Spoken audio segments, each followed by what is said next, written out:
From Matthew chapter 5, Jesus said to the disciples, "You have heard that it was said to those of ancient times, 'You shall not murder,' and whoever murders shall be liable to judgment. But I say to you that if you are angry with a brother or sister, you will be liable to judgment. And if you insult a brother or sister, you will be liable to the council. And if you say, 'You fool,' you will be liable to the hell of fire. So when you are offering your gift at the altar, if you remember that your brother or sister has something against you, leave your gift there before the altar and go. First be reconciled to your brother or sister, and then come and offer your gift. Come to terms quickly with your accuser while you are on the way to court with him. Or your accuser may hand you over to the judge, and the judge to the guard, and you will be thrown into prison. Truly I tell you, you will never get out until you have paid the last penny. You have heard that it was said, 'You shall not commit adultery.' But I say to you that everyone who looks at a woman with lust has already committed adultery with her in his heart. If your right eye causes you to sin, tear it out and throw it away. It is better for you to lose one of your members than for your whole body to be thrown into hell. And if your right hand causes you to sin, cut it off and throw it away. It is better for you to lose one of your members than for your whole body to go into hell. It was also said, 'Whoever divorces his wife, let him give her a certificate of divorce.' But I say to you that anyone who divorces his wife, except on the ground of unchastity, causes her to commit adultery. And whoever marries a divorced woman commits adultery. Again, you have heard that it was said to those of ancient times, 'You shall not swear falsely, but carry out the vows you have made to the Lord.' But I say to you, do not swear at all, either by heaven, for it is the throne of God, or by the earth, for it is his footstool, or by Jerusalem, for it is the city of the great King. And do not swear by your head, for you cannot make one hair white or black. Let your word be yes, yes, or no, no. Anything more than this comes from the evil one." Here ends our reading. Please be seated.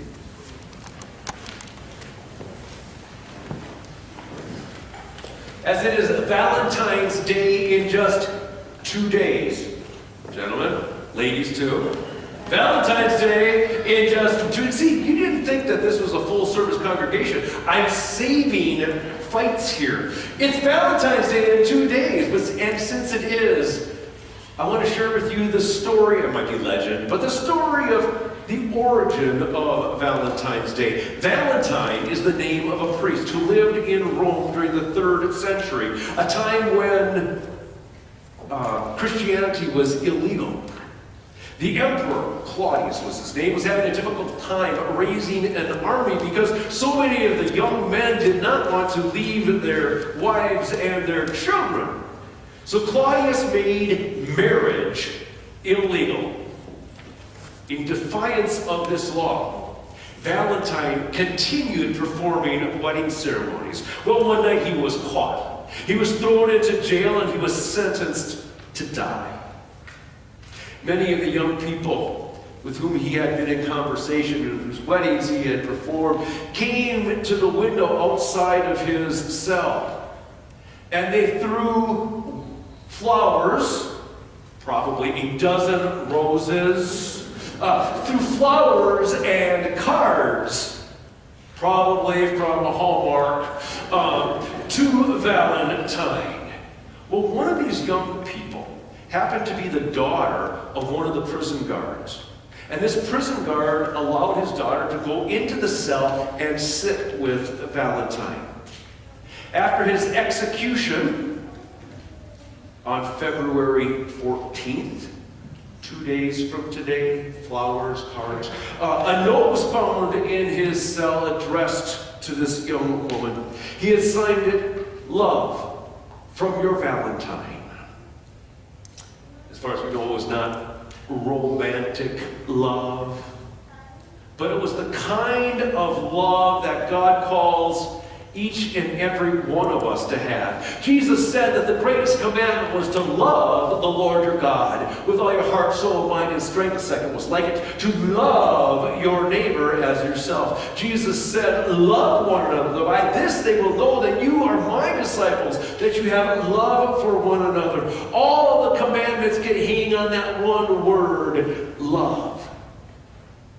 And love is the basis for our admittedly difficult Bible reading. These words from Jesus as recorded by Matthew. Jesus has some very direct words for us this morning about anger and lust and divorce and making oaths. Words that are at the same time difficult to hear, but so important for us to hear. For they get at the heart of what it means to be the community of love that Jesus calls us to be. These are difficult words because Jesus not only references many of the 10 Commandments, but he intensifies them. Regarding the 5th commandment, Jesus says, you have heard it said, you shall not murder. But I say to you, any of you who have anger at someone else have broken that commandment. Being angry at someone breaks that commandment? Yeah.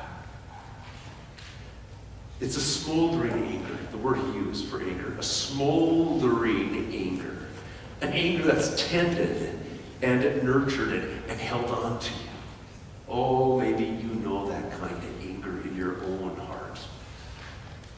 Referencing the 6th commandment, Jesus said, you've heard it said, you shall not commit adultery, but I say to you. And then he makes looking at someone else with lust a way that we break this commandment. And the word that Jesus used for look isn't just like, oh, I see something or someone. It's more like a leering, ogling, tending type of look.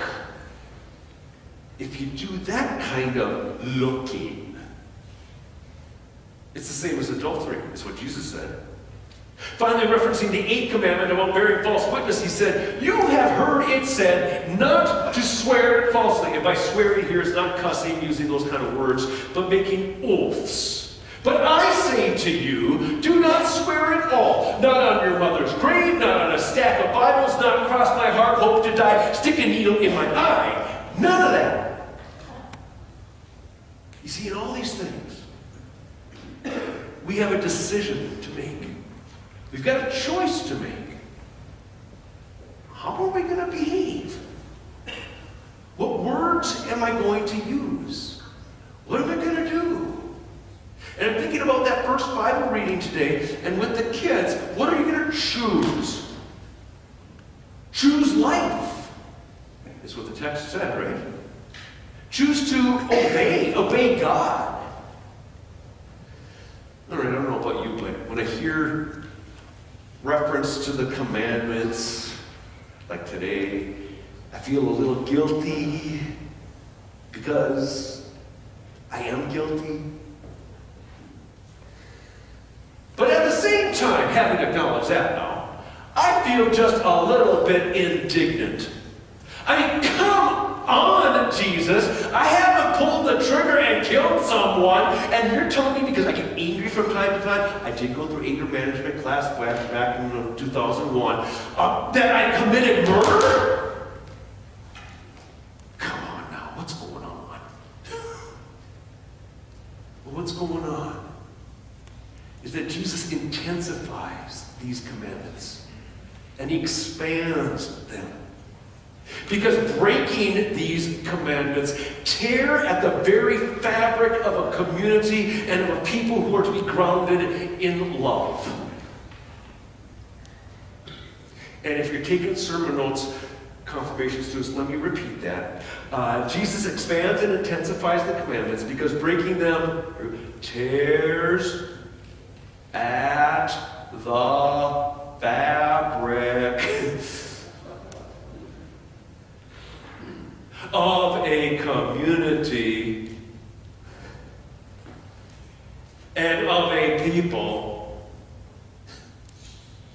You get it?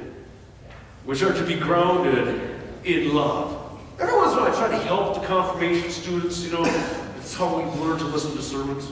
A community and a people grounded in love. That's the context of our reading today.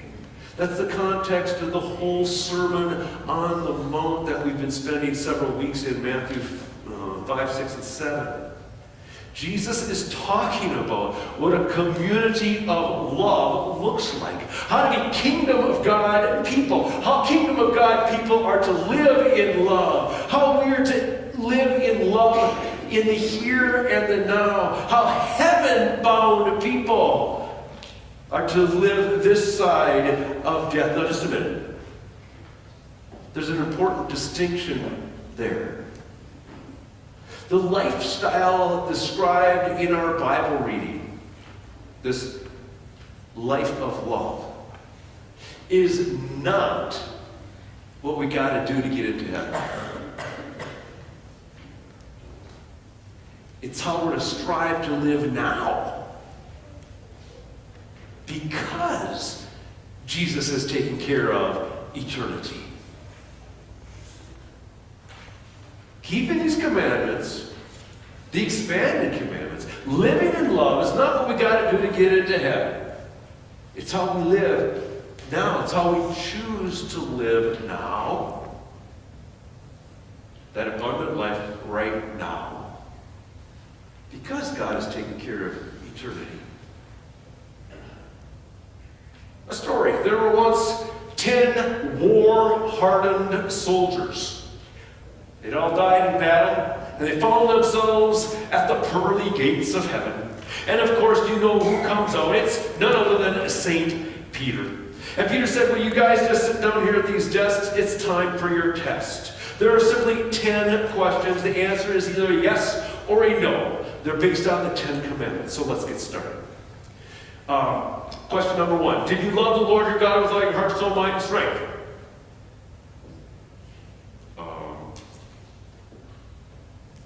Yeah. Number 2. You shall not take the name of the Lord your God in vain. All right, soldiers. Have you ever said God or Jesus when you weren't really addressing God or Jesus? Oh my. It's probably not good to lie to St. Peter. Third commandment, you shall remember the Sabbath and keep it holy. Okay, gentlemen, did you go worship with a community of faith each and every Sabbath day?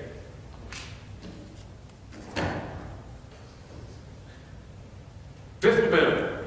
Oh, that's a good one. Fourth commandment. Did you honor your parents at all times and in all ways? Yes. Here's 5. You shall not kill. Soldiers? Oh, come on, St. Peter. It's been a bloody 3 years of war. And they answered. Well, Peter kept on asking questions about the 6th, and the 7th, the 8th, the 9th, the 10th commandments. Finally, after all the questions were asked and answered, the leader of this platoon of soldiers asked a question. Excuse me, sir, St. Peter, how many of these do we have to get right? Do you grade on the curve? How many? I mean, if I get 4 right? Do we get in with 4? And then he looked at his paper and he said, how about if I got 3 right? How about 2? And Peter didn't hesitate at all. He looked right at him and said, you got to get them all right. 100%. Soldiers threw up their hands in disgust. And, well, then there's, why do we even do this? About that time, Jesus strolls by the pearly gates. And he says, gentlemen, I took the test for you. And I got 100%. Come now into my kingdom. And all the soldiers went, whew. And everyone in this room went, whew. You see, it's forgiveness. Forgiveness is the means through which we enter the kingdom of God. None of us enter the kingdom of God through obedience to the commandments because we're never going to get the right 100% on all of them. But we enter the kingdom of God through God's graciousness in Jesus' life, death, and resurrection. But here's the point. Back at your sermon notes. Now that the hereafter is taken care of, how are you going to live now? Now that the hereafter has been taken care of, how are you going to live? How are you going to live as a citizen of the kingdom of God right now in the choices that you make all day long and every day? How are you going to live so that as we pray in the Lord's Prayer, God's will is done on earth as it is in heaven, in your life as it is in heaven, in your relationships as it is in heaven? This is all about love. Anger, lust, divorce, bearing false witness, all of that tears at the very fabric of God's vision for our lives. That's why there's commandments against them. And I know, and not only because I know most of you, but I know because you're all human, that every one of us in this room has fallen short of God's vision for our lives. And because of that, I want to remind you once again of the good news. This same Jesus who widened and deepened the scope of the commandments is also the one who forgave someone caught in the act of adultery, and a thief on the cross, and a disciple, Peter, who even denied ever having known Jesus. The Jesus who calls us to be perfect, lived and died and rose again for imperfect people like us. And why? Love. Love for you and for me.